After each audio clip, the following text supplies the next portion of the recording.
Welcome to the 162 Experience. We are live from Southern California, and we are excited this morning. I'm here with my co-host, Steve Melia. Steve, how you doing today? I am great, my friend. Thanks for being a great podcast partner. And we've changed the days a little bit over the last couple of weeks because our travel schedules and stuff. But Benito, appreciate you, buddy. We are going to be rocking and rolling today. Hey, guys, welcome. Facebook Live, we are here today. You can find us at the 162 Experience on our Facebook fan page. We are excited. In the house today, we have IFBB Bikini Pro, Ashley Puida, with us. She's going to be telling us all about fitness, health, life. We're going to talk about all this stuff. Ashley, how are you doing this morning? I am doing really well, Benito. I'm really happy to be here. I know we've been trying to do this show for a while. I can be hard to nail down. It's been an interesting couple of months, but I just started my season today, so I'm really happy. It's great timing. Sweet. Some of you might remember our dating show that we did, had over 100,000 views. Thanks to the beautiful ladies that we had. And Ashley was great on the show. I mean, I thought of all the women, I thought the rest of them were pretty dumb. You were the only one that actually shined. God, I hope none of them are watching. Oh, nobody watches this show. You know, you can say anything you want. No, everybody was great, but you were really great. You came across very well on the show. And then Ashley sat in with us on the Mike Finn, the comedian interview. So happy to have you back. Yes, thank you. We appreciate it. We definitely do. Absolutely. Let's get into a couple different things. First of all, you're going to be going to the Olympics, and that's going to be an interesting thing, man. I know. It just finally hit me. It's a couple days away, but I travel a lot, so you're always sort of looking at your next trip, like I'm going here, so it hasn't really sunk in yet. So I'm just starting to, I'm not even packed or anything. I'm leaving in like 3 days. Today's Friday, I'm leaving Monday. So I'm nervous. Everybody's scaring the hell out of me. People are like, don't get the plague and don't get Zika and don't drink the water. And I'm like, oh my gosh. But hey, you only live once. If I go out and it's the Olympics, then it's the Olympics. Is it the first time you've been to South America? Yeah. Okay. Yeah. You know, I was watching it yesterday. You know, they had the soccer on, and I don't even know what events they're going into, how many days it's been on. I don't even know. Well, it just started, didn't it? I think it did, but it's like usually they do the opening ceremonies, this big thing. This is a shitty sports show. We don't even know when it started. Well, it's funny because people are like, hey, did you watch it? Nobody even told me that. Usually they're like the opening ceremony. You run a sports bar. I'm like, oh, I guess I missed the opening ceremonies. I'm like, oh well, that was that. Well, it was kind of the same at rookies. People were like, did the Olympics start? Because it's usually a really big deal with the opening ceremony, and you watch that, and just kind of the Olympics were on. Are we sure we're not still during the preliminaries, or is it already started? Oh, so I think we're in full effect. Well, maybe we should Google it. Yeah. We'll. Shouldn't somebody know this information? We should. So let's. It's okay. I'll talk about the New York Yankees just for a quick minute. They basically got rid of everybody on their team this week.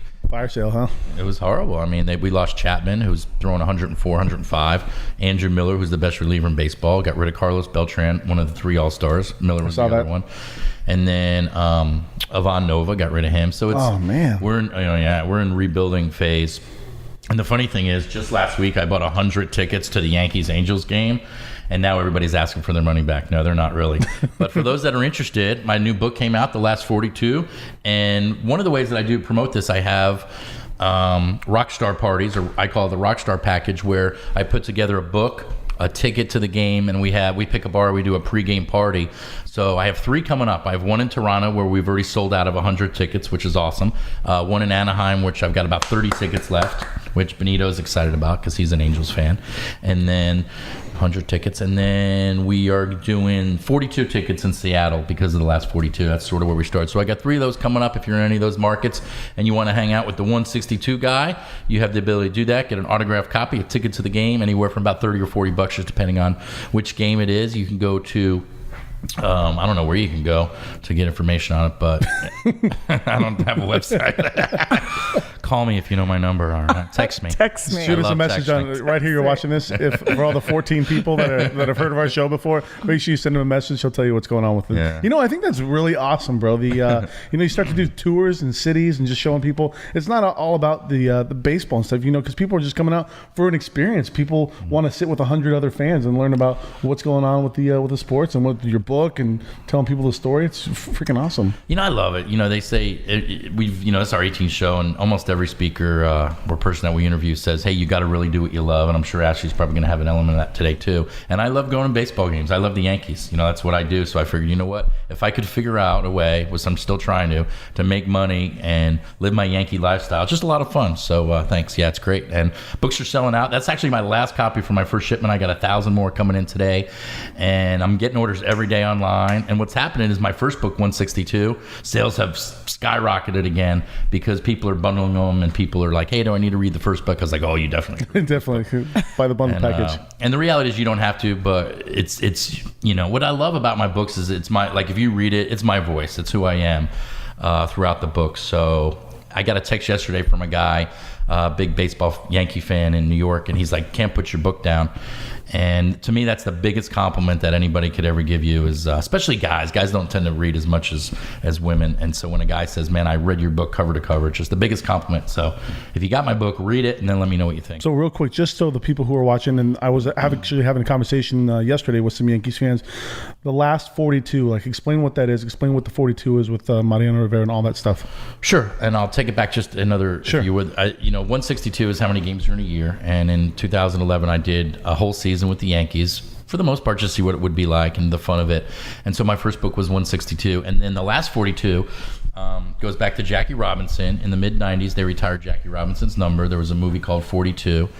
And Mariano Rivera was one of the only players that still wore it. So the rule is that as long as you had it, you could wear it. But once they retired that number, they wouldn't issue any new ones. So Mariano Rivera was the last 42. So what I decided to do was go to his last 42 games. And it was sort of like my encore from 162. And as you know, Benito, I had a brother that passed away just 3 years ago right now. And that's really why I did it, in tribute to my brother Jim. And, so many times in life when someone passes away, we don't know what to say, or we try not to talk about it. But this is my way of remembering his spirit, and I get to still feel like he's around and stuff, and just write good things about him in the book. And I draw a lot of comparisons between him and Mariano Rivera. And for sports fans that, or just people in general that have ever met Mariano Rivera, one of the coolest, nicest guys you could ever want to meet. He played the game right, And he treated people right. He made people feel important. He never was, was just signing autographs or smiling to people or talking to people. He was a class act. And you hope when you meet somebody famous, whether it be a bikini model or whether it be a rock star or whatever, that they're nice to you. We spend our whole, we buy their stuff, we wear their stuff, we scream their name, and then you meet these people, and sometimes they could be a dick. Well, they can take it either way. He's the one that, hey, I can't talk to my fans, but the ones who really want to engage with their community and everything will take that extra second or two or 10 seconds and just be like, a simple autograph for the selfie picture, And listen, you got to put yourself in their shoes and say, oh, man, I don't know what it's like, but to always have crowds coming up to you and interrupting your dinner, so you empathize with them, but at the same time, you don't want to be the one that they're a jerk to. Well, I want to ask you a question. Oh, first of all, where can people get the book? So what is it? The 162 Yankees? Yeah. So 162 numerically, 162yankeegames.com, 162yankeegames.com, and I do both. I'm bundling both now for $20, so it's either 15 for this one or 20 for both books. Awesome. Thanks for the plug. Hey, I had to back up. I was like, oh, wait, here we go. How do people buy? Really quick, though, but I want to ask, Ashley, we're talking about how athletes are on that stage and they're getting pictures taken, they're getting their selfies. People are just like, hey, I want to take a picture. And you don't want to piss one of your fans off because you never know if they're going to be like, they tell 10 people and it just explodes. How do you, for something like that, how do you deal with that? I mean, there definitely comes a point where, you're kind of exhausted and you don't necessarily want to do that again and again and over. Or at the end of a show, a lot of times you'll experience a lot of people want to take pictures with you, and your fans show up to see you compete, and say you didn't do that well, or you're just tired, you're exhausted. Yeah. Sometimes the last thing you want to do is be in that situation, but you have to. And the way that I think about it is, this is what you signed up for, and so this is your job, this is part of the job, and you kind of do it and get through it, and you're polite to people, and it's really not that bad. Yeah, it's not the hardest thing in the world. But you're absolutely right. This is what you signed up for. And I think just in life in general, if you can approach things like that and say, this is what I signed up for, like it or not, good and bad, plus and minus, It's just part of the job. We've just been handed a note by our producer that the opening ceremony is tonight. Wow. And thanks, Catherine is watching. Thanks, Catherine. The opening ceremony is tonight, officially right here. We're talking about it last week. We must have missed it. That's why we missed it. Because it didn't happen yet. All right, let's re-record the first 5 minutes. No, that's cool. No, I think people relate to us when they see how dumb we are. It's great. Like, is that a sports podcast? They don't even know when the Olympics are. Oh, man. Well, it's only every 4 years. It's not like we had time to prepare. So we got Ashley Puida here today. And Ashley, tell us a little bit, if it's okay, we'll jump in and start the interview. Tell us about your career. How did you get to where you are today? Maybe take us back to, your early days of when did you realize you want to do this? Well, I have a rather interesting story. Where do I start? Let's tell people what you're doing now. So you're an IFBB Bikini Pro. Tell us what that means. What that is. Okay, so the IFBB is the International Federation of Bodybuilding, and it's the IFBB is the professional division of bodybuilding. So NPC is the amateur division, IFBB is the professional division. In order to be considered a professional, you have to win first or second place in a national competition where you're competing against the best of the best in your country, or in the nation, whatever. So that's a difficult thing to do. When I earned my pro card, there was over 400 bikini girls, and there were 65 in my division. I took first place at USA's, which actually just happened this year in Las Vegas. Thank you. So that was recently, right? Was that in June or earlier in the year? It was last July. Okay, a year ago. So it did just happen, but I obviously wasn't there. So yeah, I competed for about a year as an amateur. I did really well as an amateur. I think I took home 4 or 5 first place wins, a third place, and a fourth place. Wow. So I was always in the top 5, and then took first at nationals. Prior to that, I was a Hawaiian Tropic bikini competitor, and I did that for years, and I was a Playboy model. I published in 5 magazines, did Playboy TV, did a couple of the reality shows. So when Hawaiian Tropic came to an end, it was kind of one of those things I was like, oh, what do I do? Yeah. I don't know where to go from here. And I took a couple years off. I partied like a rock star, because I'd never really had the chance to. And then one day I just kind of decided that there was a point where I kind of thought, you know what, maybe this is it. Maybe this is the end of it, and this is all I was meant to do in this genre, in this field. But it was so nagging. Like, it was one of those things that just ate away at me that I knew I wasn't finished. And so the guy I was dating at the time, I had said to him, I think I'm going to do Miss Mission Beach, just to kind of, just to do it. I haven't competed in a couple of years. And he said, well, you should talk to this coach. He's known my family forever. He trained my sisters. They were wrestlers. So at that point, you had already done competitions for a few years, and you were deciding whether you wanted to keep going that way or just say, heck with it, I'm going to do something. Were they related to weightlifting though, your earlier competitions, or was it more just modeling? It was just bikini stuff. It was, the best way I can relate it is if you've seen Dumb and Dumber at the end, right? My friend's a little slow. Right.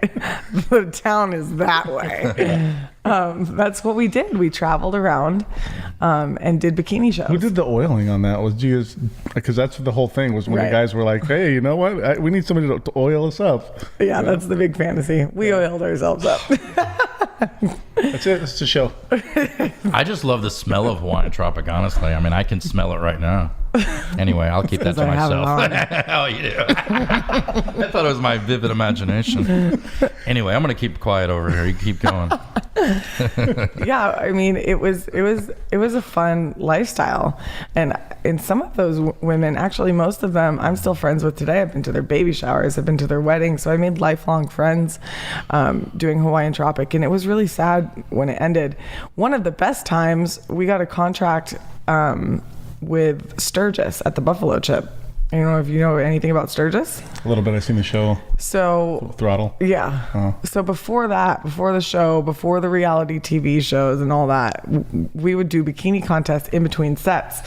So like in between Aerosmith and Buck Cherry, we were up on stage doing bikini contest, and they put us in the trailers with like off to the side where they kept all the entertainment. So we partied with. That's so cool. With everyone. Yeah. Leonard Skinner, we partied with Buck Cherry, we partied. I mean, I bartended for what's his name? Aerosmith. Bon Jovi? No. Steven Tyler. Yeah, for his private event. He doesn't drink anymore, but his friends do. I bet they do. So it was really fun, and it was one of those things when it came to an end, I wasn't really sure what direction my life was going to go. And then when that fell in my lap, I did miss Mission Beach. I didn't even place. I did. What? I've been to Mission Beach. That's hard to believe. I didn't do well at all. And so he said, you should really look at this bodybuilding thing. I know you like the bikini thing, but you're more built, like you're very muscular and you're more built for bodybuilding. And I was like, okay. Had you bodybuilt at that point at all? No, I just trained, So two totally different things. Bikini, you're going out there on stage. It's more like a cardio, kind of just stay in shape versus when you start pumping iron. Totally different. Right. Okay. And that change, it took my fitness to a whole nother level. I didn't even know that I had any of that in me. And when I did my first couple of shows, you couldn't even really see it then, but I did so well. I took third, which qualified me for nationals in my first show. Wow. And it's really funny because I look back now and I remember they tell you to turn around because they want to judge your glutes. And I was so nervous. And I don't know why, because I've done it for so long. Sandy Williamson, who's the head judge for the IFBB and the NPC, she had to tell me to turn around, I think, 3 or 4 times. You're like, no. What'd you do? You just stood there, or you turned all the way around? I just stood there, frozen. So now being a pro and competing on a pro stage and looking back at that, it's kind of funny. Yeah. And if you want to see Ashley's glutes, right, you can go to your Instagram. You want to give out your Instagram? Yes, my Instagram is at Ashley Puida. It's just my name. If you want to see my glutes, that's probably one of the majority of the pictures. There's a lot of glutes on there. It's not gluten-free, I can tell you that. You like that? I like that. Very clever. Yeah, my Instagram is just my first and last name. Ashley, ASHLEY. Puida, P as in Peter, UID as in David, A. I can tell you've done that a few times. So let's talk about just before we talk about the story on how you went from where you started. Let's talk about like what you're doing now with the competitions and the highest level you've got to, and then we're gonna go backtrack and explain to everybody how you got there and what they. Yeah, I want to hear about Playboy too. So let's make sure we get that in. I bet Playboy you TV do. and everything. Yeah. The mansion. I bet he does. So actually, right now I'm in an interesting spot. I recently suffered with adrenal fatigue, and it was one of the most challenging experiences of my life. It ended my athletic season early. So I did 2 pro shows at the beginning of this season that we're currently in, and then just things started to fall apart. So the last 3 months have been really, really difficult. There's been a lot of challenges, a lot of changes, a lot of adversity. There came a point where I would wake up and I would just be like, God, what is it going to be today? And so I'm kind of just coming out of the tail end of that, and I'm back to being healthy, and I'm actually just starting my training program. It's going to be a 12-week training program for next season. So I'm going to kick my season off with probably SAC Pro. Can you explain what that means, your adrenal? I've actually learned a lot about it because I didn't even know that it was a real thing. And it's unfortunate because I've been in this industry for so long, you would think that I would have had a little bit more knowledge as to what was going on with my body. But basically your adrenaline glands stop producing hormone. And apparently in turn that shuts off your endocrine glands. And it's just from a lot of stimulants. Taking a lot of stimulants over time, harsh dieting, and what happens is you can get 13 hours of sleep and still be exhausted. Wow. And the chemical that your body produces to tell your brain that it's full doesn't work anymore. And so you're insatiably hungry. And it was such a struggle because I was like, you're always tired after competing or doing a show, but you really, you need a couple of weeks maybe. And I was going into 6 weeks, couldn't figure out what was wrong. I was so hungry. I was so tired. I couldn't get off the couch. I had probably 2 months worth of photo shoots booked that I had to cancel. Wow. And I just kept canceling show after show because I just couldn't train, and I couldn't figure out why. And if it's okay to me to ask, was it affecting like your emotions and stuff? Like, did you think you were going through depression? Or? I did. Yeah, I did. I thought, God, am I depressed? But what am I depressed about? What do I the girl who has everything in the world, what do I have to be depressed about?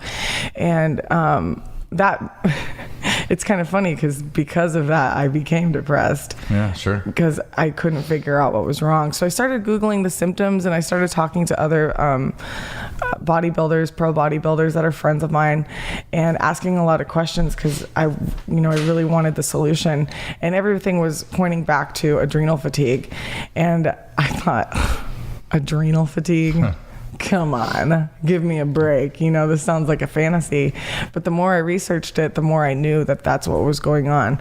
So now at this point, I'm like, well, what's the solution? And I literally I thought, you know what, I'm just going to start by going to Sprouts and asking them if they have an adrenal support. And they did. And I kid you not, in like 2 hours, I felt better. Wow. Yeah. So you just went up to like a clerk that works there and asked them for it? Wow. Mm-hmm. Sure. And there's a lot of supplement companies that actually that make adrenal support vitamins. But yeah, it's as simple as going down to Sprouts and spending $15. And the thing that I thought was that, okay, I'm going to be better in 2 weeks and I'll be 100% back to normal. And that's not the case. It takes a while for your hormone levels to sort of balance out. And I literally haven't stepped inside a gym for almost a month. And I remember talking to you for hours, and just you were literally telling me, about what you thought was going on, because I don't think you had got to the education level that you wanted to know about it and stuff. And I was like, something's wrong, like something's going on. And just to learn and to hear about what the knowledge you learned with all the vitamin, adrenaline, and learning about all that stuff is really, really interesting. Well, I think that it's something that amateur competitors especially need to be aware of, because so many times I hear amateur competitors talking about how they did a show and then they couldn't stop eating and they were really tired, and then they put on all this weight and they just decided they were never going to compete again. And so it leaves a really bad look for the industry and a bad taste. And I think that there's a couple of different things. I think if it's happening, there's a solution. It doesn't mean you never have to train again. But before that, it's preventative. I think that so many competitors are taking so many stimulants and fat burners and clenbuterol and all these things, and they don't need to. All this caffeine and just so many stimulants that they put into their bodies, and it's destroying their hormones. It's destroying their bodies. That's not what fitness is about. Is it to the point where they're destroying their chances to be what they could be? Absolutely. I think that all those stimulants that they just pack, you pack on top of each other day after day, it's a short-term fix.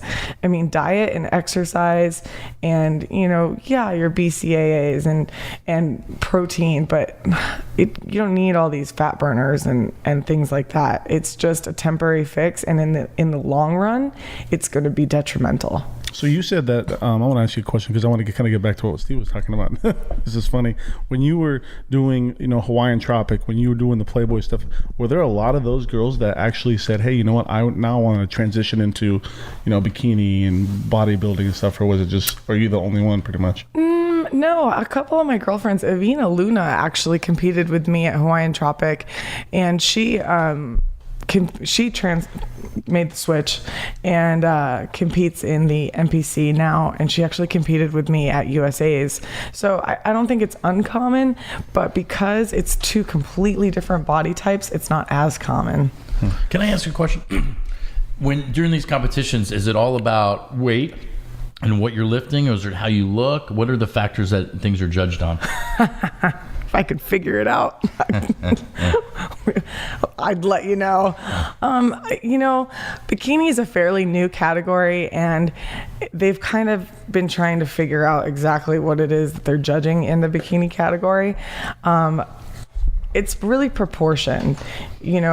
It's at one point we were all very lean, and now they're going more towards that softer bikini look and not quite so much muscle. In fact, the IFBB sent out an email saying, hey, we've noticed that the bikini girls, you guys are getting more muscular, leaner, bigger, like you're starting to push that. The bodybuilding, the weightlifting. Right. Yeah. And we want to bring it back down to a more softer, feminine look. So I couldn't tell you what the exact criteria is. I think all of us kind of struggle with what the exact criteria is, but it also has to do with who's on stage that day. I always try and tell people the best way I can explain it is if you have 17 blues and 2 reds and you have to pick the best 5 shades of blue, the 2 reds aren't gonna make a difference. So if I show up and everybody's 5'2" and I'm 5'10" and I'm 6'3" in heels, I kind of stick out like a sore thumb and it's hard to judge. So you never know who you're gonna be on stage with, so you just kind of never know what you're gonna get. Unfortunately. It sounds like you're pretty knowledgeable. Do you see yourself being a coach in the future or somebody that is more involved on just like a mentoring sort of spot with girls in the future? I do. I teach posing classes to some of the amateur girls, some amateur clients that are actually just friends of mine. Can you show us a couple poses just so the viewers know? Why do I get so nervous around Ashley? I don't know. I ask like the stupidest questions of mine. Anyway, can you pose? Can you maybe show Benito a pose? Benito, can you teach Benito a pose? You can go on my Instagram and see a pose. We want to see a pose. Pose. Anyway. It's not, it'd be hard to see without having a bikini on. Okay. But he's got bikini briefs. Sure, Amazon Prime delivers in about 10 minutes, right? Oh my gosh. Yeah. But you've got like a whole thing of bikinis in your room, don't you, Benito? Yeah, Cool. Are those yours? There's a lot going on. It's weird when I go through airport security, Let's talk. Let's go to Playboy. I think that will increase our viewership a little bit and get people excited. Let's talk about how you got hooked up with Playboy. Did you do any nude shots? I think people want to know. I don't want to know, but people want to know. And then the reality show, what was that about? So let's start with how you got hooked up with Playboy at all. So without going into the entire backstory, there was a woman. Okay, so yeah, we actually want the backstory. Okay, so I started dancing, exotic dancing. Oh, geez. Yeah, when I was very young. I was 18 and I was working in this club. I had a rough childhood. My mom wasn't really around. She's probably watching this right now, rolling her eyes. So dramatic.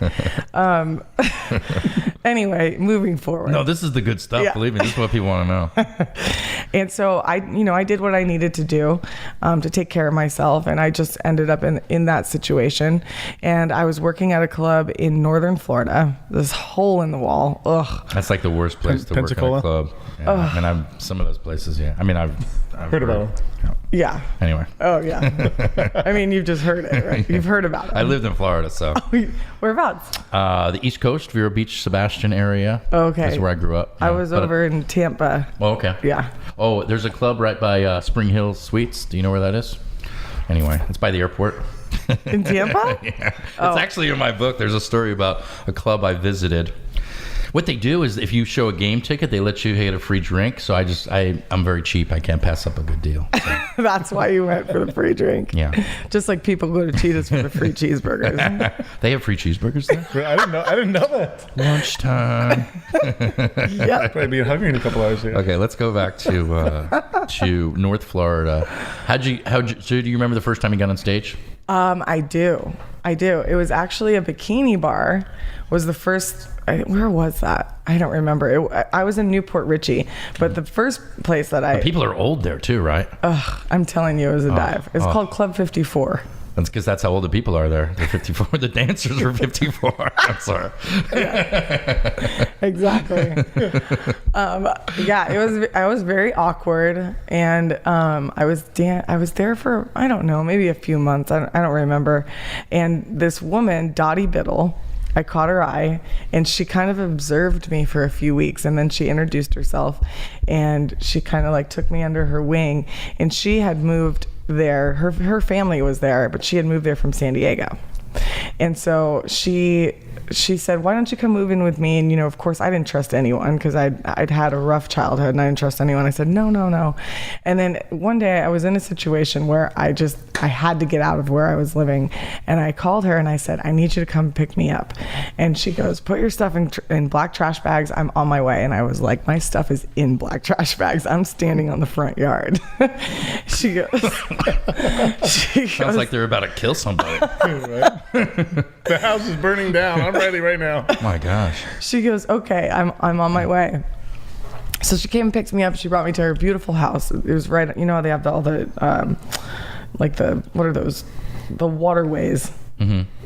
Yeah. Right. Anyway, so I lived with her, and one day she came home. I was probably living with her maybe for 7 or 8 months, and she came home, and Dottie was Miss Mission Beach. She dated David Lee Roth.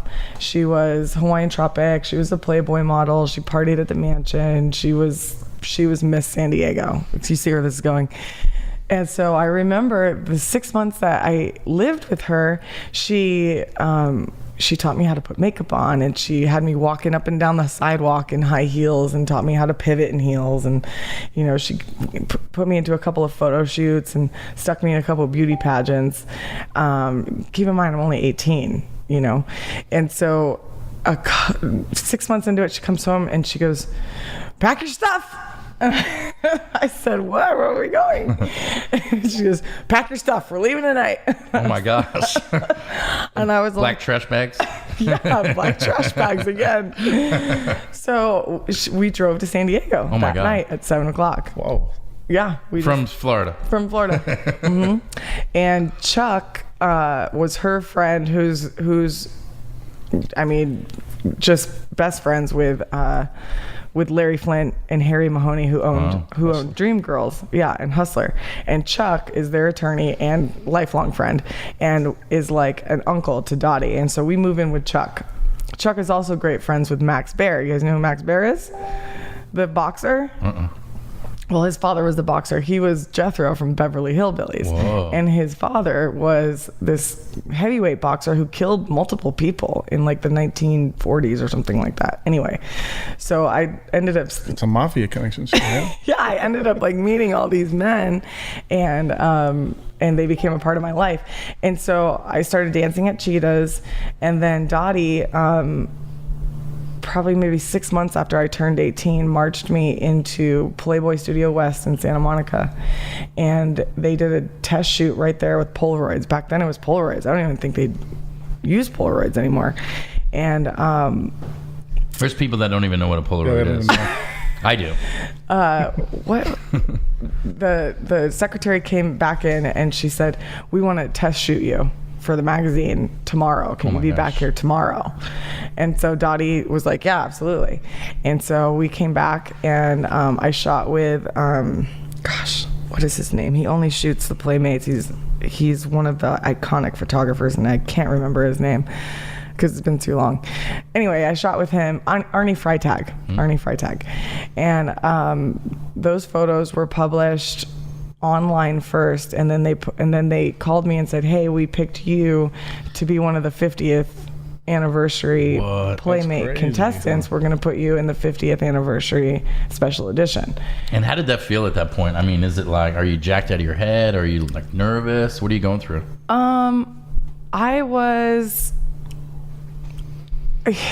I couldn't believe it was real. So many girls want to be in that magazine, and here it just like landed in my lap. I think it was too easy, and so anyway, but yeah, I was elated. And so that just kind of rolled into, they just kept using me for different things. The reality show was their first spin on Sexy Girls Next Door. So they called me, the producers called me and said, it's a great title. We need you to can you send in a candid like video of you? They were like, well, we're going to pick you, but we need like to show some competition, So I sent it in, and they called me and they go, okay, yeah, we want you to be on the show. And so I went up, I stayed up there for a couple of days. It took us to film it all. And I mean, it was so much fun, but I was so young. They said to send something in. So what goes through your mind right then? What are you like, what am I going to do? Yeah, because it's before like the phone camera. Selfie. Like, what do you do? I don't even remember. Take like 200 how we Polaroids did it. and do it and send it all in. I don't even remember how we filmed it because it couldn't have been on a phone. Yeah, well, obviously there wasn't cell phones back then. I don't remember. I do remember my neighbor. He was a realtor. I was living in San Clemente at the time, and he had this beachfront condo, and my girlfriend and I asked him if we could use it to make this film, and he was like, yeah, sure. I don't know anybody that would say, no, I don't think so, not today. I wish I had a copy of it. I don't. So did you go to the mansion? Oh, yeah. Yeah, a lot. A lot. Did you live there? No. I mean, I stayed and spent the night, when I needed to, because obviously there was a lot of drinking going on. Tell us the craziest story that ever happened that you were part of there. Well, it wasn't that I wasn't really part of it. I watched it happen. Yeah, that's what the one we want. Okay. So this was when we were filming the show, and the other two girls on the set were much older than me. They were probably 6 or 7 years older than me. I'm still Carmen Electra? No. Let her tell a story. So there's like 25, you're like 19? Yeah. Okay. Yeah. And I mean, I came from like a small town. I was very, very naive. And what's your mom thinking about all this, if you don't mind me asking? I don't know, because we weren't really talking during that time. And so I don't think she really knew much about what was going on. And I wasn't really throwing it out there, But these two girls... It was before Facebook. Yeah, this was before Facebook. It was before all of that. So it wasn't really public, anything that was going on. So these two girls, we finished filming and they're hammered. I mean, they've had champagne all day. And the guy who owned the house that we were filming at, because we filmed at the mansion, but we did a lot of other filming at some of their other locations.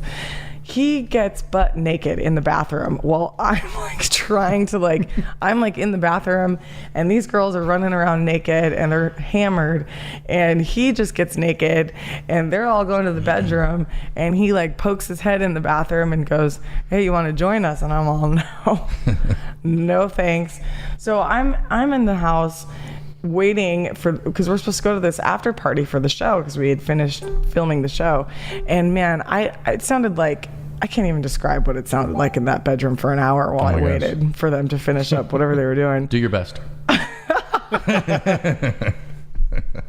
Okay. Anyway, cut that.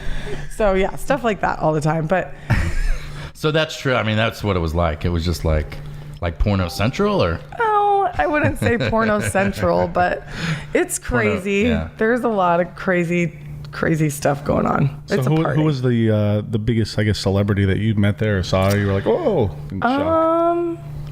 Gosh, there was a lot. A ton of them, huh? Yeah, Jenna Jameson was one that stands out in my mind. She is the most pleasant woman in the world. She is so sweet, so nice. I ran into her a lot. Jen McCarthy. Wow. Yeah. She's also very pleasant, very nice. That was one of the things about Playboy, that they had a standard, and and it's different. It is a little different now because Hugh obviously is not owning the company or running the company anymore, and it's become something different. But back then, just there was a standard, and the women had to be pleasant, and they had to be polite, and they had to be nice and classy, and they were women you wanted to be around. So nobody was catty, and it was really nice. It was pleasant to be around women like that, especially celebrity women who you thought, oh my gosh, is this woman gonna be? And like we talked about, kind of coming full circle here. But I never had that experience. It was always a great experience at the mansion. That's awesome. And back then, people are wanting to know like diet questions and nutrition questions. It's like, tune in next week, okay? We're talking about the Playboy Mansion.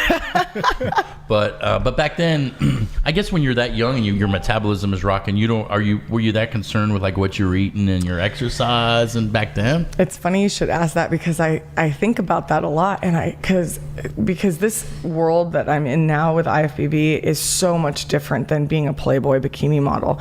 And I remember I was always very conscious about what I ate, and I ate healthy, but nothing like the regimen that I have now. And I would have to say that, yeah, because I was younger, my metabolism was different. But I mean, if you see the pictures from my last show in March, I'd say my metabolism is still doing pretty good. Yeah, absolutely. Cool. And so, a lot of times you look over your past, anything that you would change or Was it you just look back and say, man, those are the glory years? Like, how do you frame it in your own head looking back over your early part of your career? Oh gosh, I'm so lucky. I mean, I've had a crazy life. I've traveled, to so many different places, and I've lived in the most beautiful places. And yeah, having Playboy, no, I don't think I would change it. Cool. Yeah.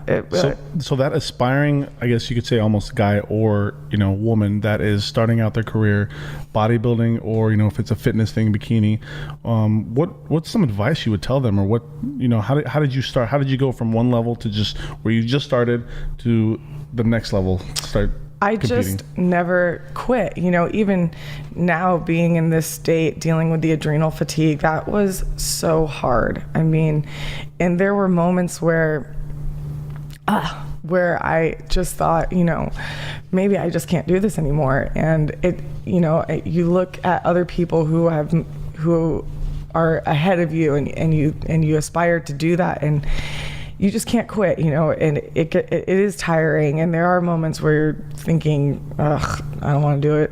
This is it. I'm done. And you just keep going, and you find a way. Hey, this adrenal fatigue, a listener or a watcher asked the question, is there a test that people can go to for the doctors or something that detects it? Or from what I understand, if you go to a doctor, they can test your hormone levels throughout the day is what they'll do. And this is just what I read online.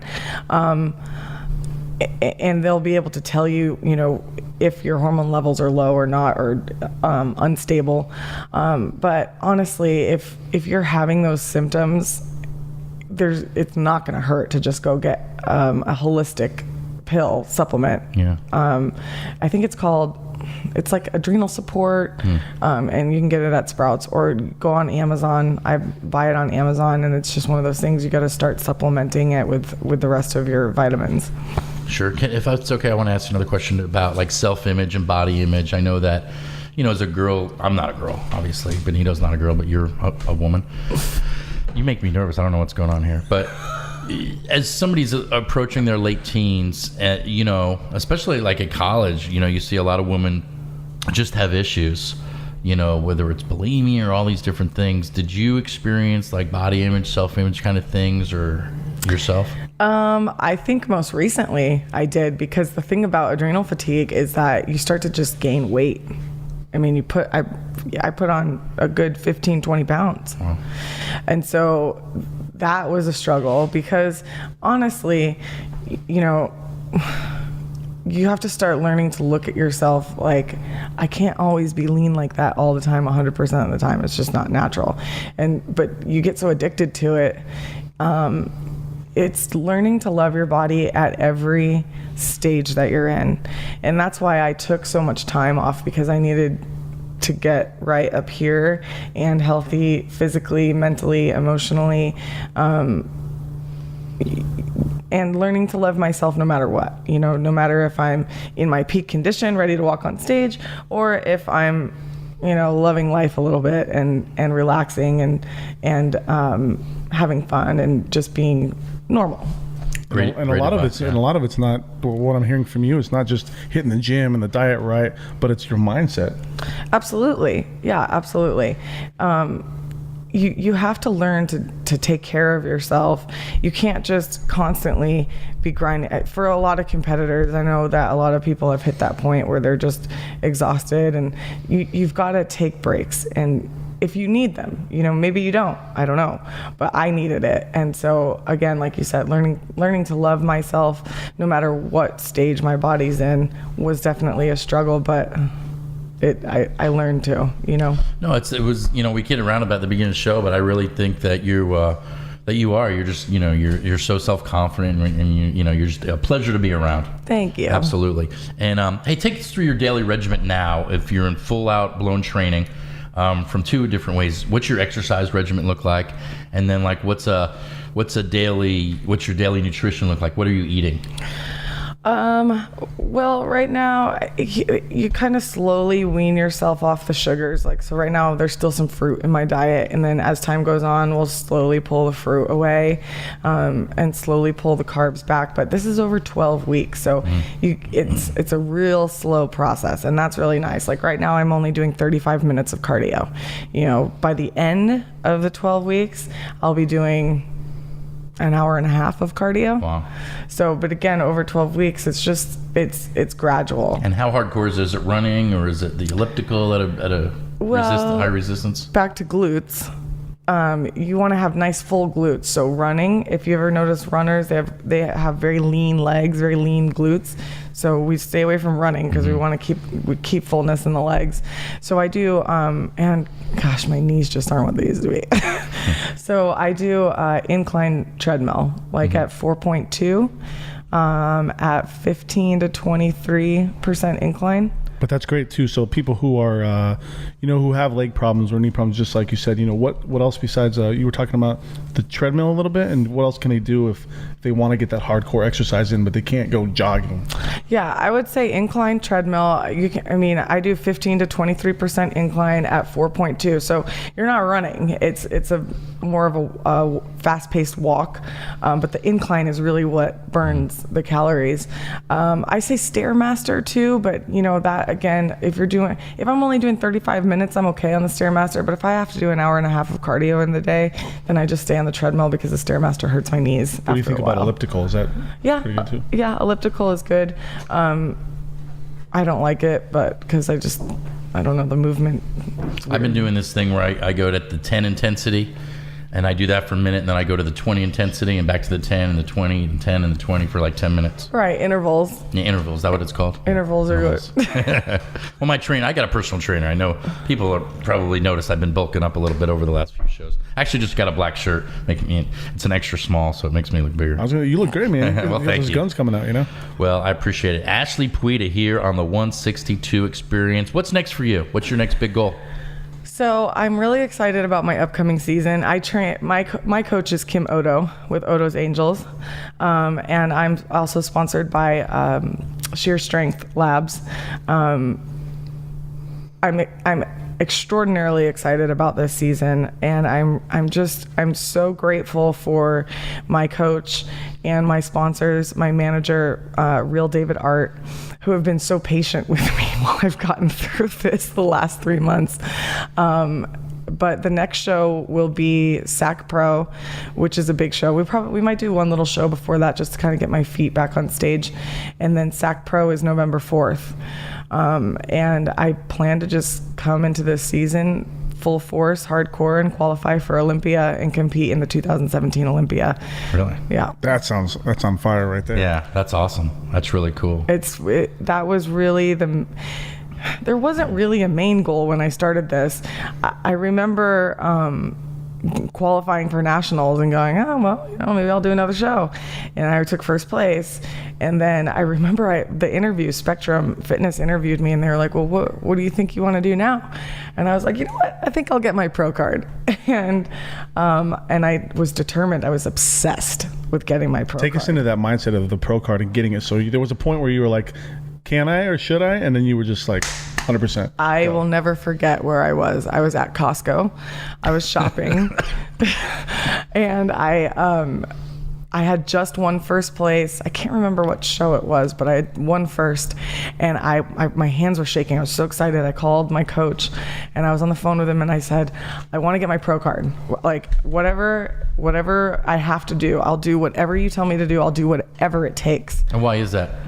Like what's the pro card? Does that mean you can start making money? Well, it kind of opens up a lot more opportunity. It means you can start making money, and it means that you can qualify for Olympia, which was the biggest thing for me. I was like, I want to go to Olympia. What do I have to do? And he said, well, first let's get your pro card. And I said, okay, whatever I need to do to get my pro card, I'll do it. You seem very competitive, and like you're in a sweet way. but it just seems like when you focus on something, like a lot of our guests, we've had people that are successful in all different areas. The one key ingredient is they get that burning desire that once you really focus on something, have you always been like that, competitive? Yeah, it's funny because my mom used to say, she roll her eyes and say, yeah, Ashley, if she wants something, she'll move heaven and earth to have it. And my grandmother, said the same thing, that I had this quality where if I wanted something, I could see nothing else. I could see no other way, and I would do whatever I had to do, and I wouldn't stop until I got what I wanted.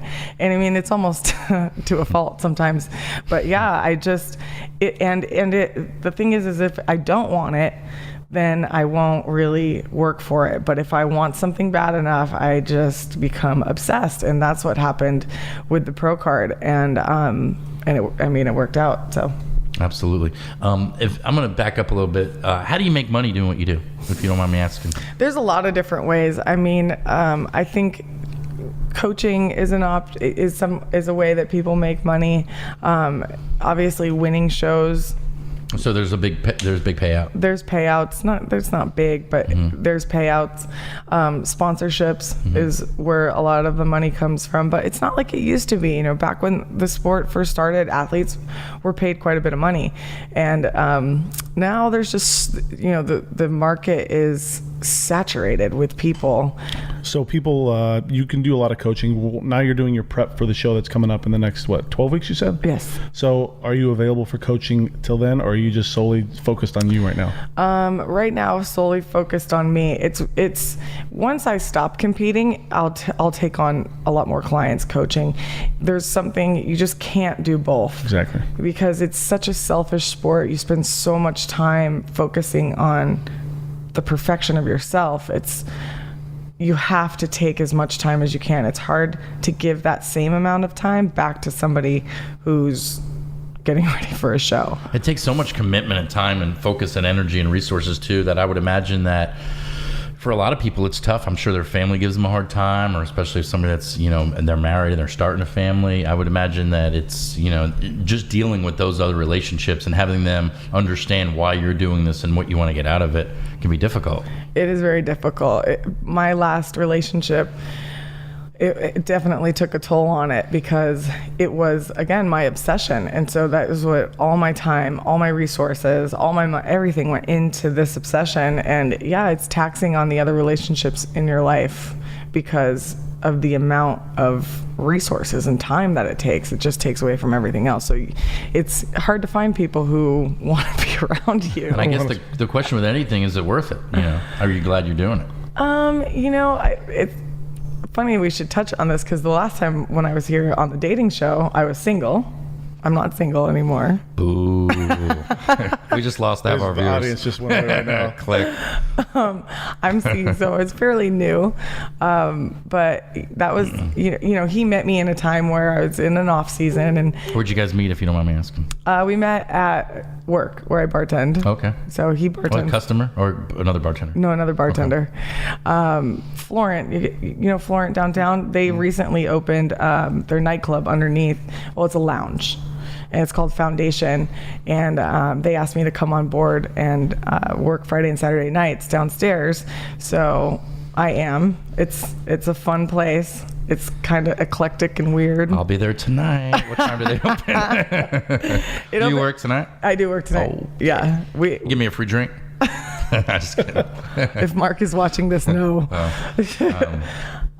So I met him there, and we've been seeing each other for, I think, like a month now. Awesome. Yeah. Congratulations. That's great. Yeah. So that was one thing I had to talk about with him, was that when, he knew that I was a competitor. I think everybody in San Diego knows. But I told him, once I start, this is what it entails. It's no joke. Yeah. Yeah. And so are you going to be able to be on board with that? And he's so supportive, and he's just like waving the flag, and he's all about it. And that's really important, is to be with somebody that is supportive, because you don't need the extra stress. Yeah. I mean, it's stressful enough. Doing anything, building a business, being a professional athlete, anything where it really takes that obsession. And some things do. It takes an obsession to be successful. Whether it's writing a book, doing all these different things, you got to have that laser focus and to have people in your life that get it and that are supportive is a wonderful thing. And you attract that, and then you set it up. You have those conversations. Right. And for your fans, I think that something that's amazing that we've been talking about just now is you've reached the highest levels of bikini or whatever, the bikini pro stuff, and you still use a coach. And I think that's crazy. So people who are looking to start competing or getting even to a higher level, and you're not available during your season where you're training, so how can they go out and find what should they look for? What should they ask? The questions they should find in somebody who's going to coach them and teach them. Kim Odo, he's probably one of the best coaches in Southern California. And people ask me all the time, what do I need to do? Like, what's the first step? And I always say you have to get a trainer. You have to get a coach. It takes the thinking out of it, so you just do what you're told. And like I said, it's already stressful enough. Yeah. And there's no professional athletes out there that are very good at what they do that don't have a coach. So that's the first step. And you can contact Kim Odo.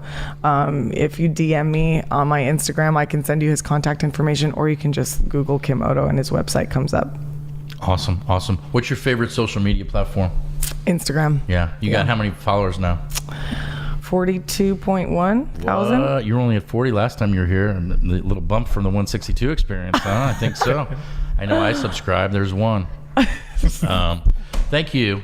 We always like to, Benito, you have any other things you want to touch on? I'm going to ask our final question. We always ask for the same question. Oh, we can go straight to the final question right now. I don't want this to end, but we do have to, we're almost at an hour, so we're going to wrap it up. Will you come back on maybe after the season? Absolutely. Sweet. Yeah. Sweet. We appreciate you. Final question we always like to ask. If you were going back to 18 years old and you're sitting with yourself, giving yourself advice, knowing what you know now, what advice would you give it to your 18-year-old self? I think I would just say not to worry as much. Yeah, that, everything works out the way that it is meant to work out, and just not to worry so much. And I try and tell myself that today, because at the end of the day, it all is what it is, and it always works out. And you spend so much time worrying about things that may or may not even happen, that haven't happened yet, and it's just a lot of time and energy taking away from happiness. And just continue being happy and don't worry so much. That's awesome. I have this affirmation I do. It's I am divinely guided in all that I do. It just makes you feel like you're in the flow and stuff like that. You want to hit our sponsors real fast? We forgot to do that again. Yeah, you can go first for you. Okay. Let's talk about Legal Shield. Legal Shield is a company for the last 45 years been doing one thing, and that's giving their members affordable access to the legal system for less than a cup of coffee a day. $19.95. What? And it's unbelievable. Most people equate value with cost, so when they hear $20, at least most people that I know shrug it off and say, what value could you provide? I'm going to tell you something. How about if you had an app on your phone that you could hit it, and within 3 rings, an attorney answers 24/7 in emergency situations? It's just unbelievable. We've got a couple new apps that are coming out. One, you get a speeding ticket anywhere in the country. You just take a picture of it, a drop-down screen appears, boom, you send it to your attorney, they meet you in court or go to court for you that day. It's a great deal. If you'd like to get more information, go to our website and just let us know. We'll get you some info. Cool. We also teamed up with Bovada. Bovada, what it is, we have different, put up a lot of different content. We talk about sports betting, any type of sports betting you want to do, and the Olympics are coming up, so we will have a lot of that stuff on the website. If you go to the 162 Experience, you can click the button there and get your account started today. And the end of the baseball season is going to be coming up. We got pro football, all that stuff. So if you have any questions, hit us up, and we can answer all those questions and get you started right away. That's right. If you're watching live, I am going to be out of town, and I am the one that personally fulfills these orders. So all orders are going to be temporarily stopped on Monday, unless Benito signs them for me and sends them out, but probably not. So if you want to get the 162 and the last 42 combo pack, you got to do it today. Go to 162yankeegames.com, write the name or names that you'd like us to autograph, and we'll do it. And that is a wrap. Ashley Puida, any final comments from you? If you are interested in learning about how to, take supplements without stimulants, and you're interested in knowing, what my supplement regimen looks like, please DM me on Instagram. I'm sponsored by Sheer Strength Labs, and they have great BCAAs. They have a great stim-free pre-workout, so that you can try and avoid this adrenal fatigue. And follow me on Instagram. watch me through my season. Thank you guys for having me. We Appreciate definitely that. appreciate you guys. If you're watching this feed, we will put one of the links up to her Instagram and how you can contact her DM through that if you have questions about anything health and fitness related. Health and fitness related. Health and fitness Health and related, fitness. guys. No more Playboy questions. That was all. That's my job. So I don't want this to end. Can we just keep it on another hour? Anyway, next time we'll do more. everybody point, say, let's goodbye from the 162 parents. Ready? 1, 2, 3. Goodbye. Bye. Thank from you. the Bye. 160. From the 162 experience. Thank you. It's a wrap. All right. Now point at that camera and do the same thing. Bye. Bye from the 162 experience. Peace out.